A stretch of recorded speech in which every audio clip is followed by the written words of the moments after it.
야당이 된 뒤 처음으로 전국 단위 선거를 치르게 된 민주당이 돌연 수도 전기 민영화에 반대한다는 주장을 들고 나왔습니다. 그런데 좀 의아한 건 윤석열 대통령이나 정부가 민영화에 대해서 언급한 적이 없다는 겁니다.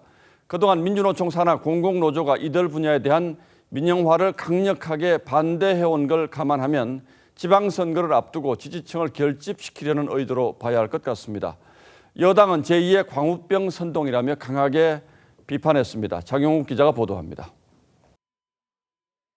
민주당 의원 수십 명 SNS에 전기, 수도, 철도, 공항 민영화 반대란 똑같은 문구가 잇따라 올라왔습니다.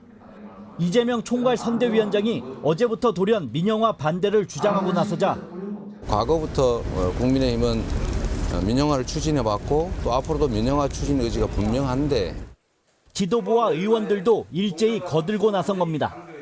하지만 수도와 철도는 정부 여당이 언급조차 한 적이 없고 김대기 대통령 비서실장이 그제 국회 운영위에서 인천공항공사 지분 일부 매각을 언급했지만 경영권은 정부가 갖는다는 점을 분명히 했습니다.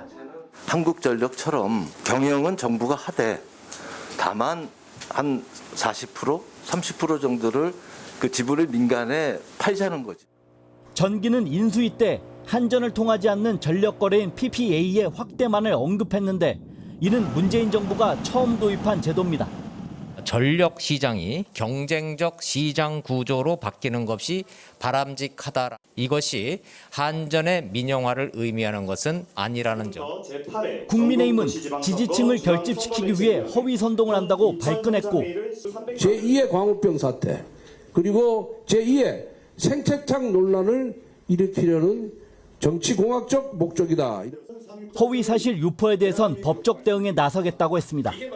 TV조선 장용욱입니다.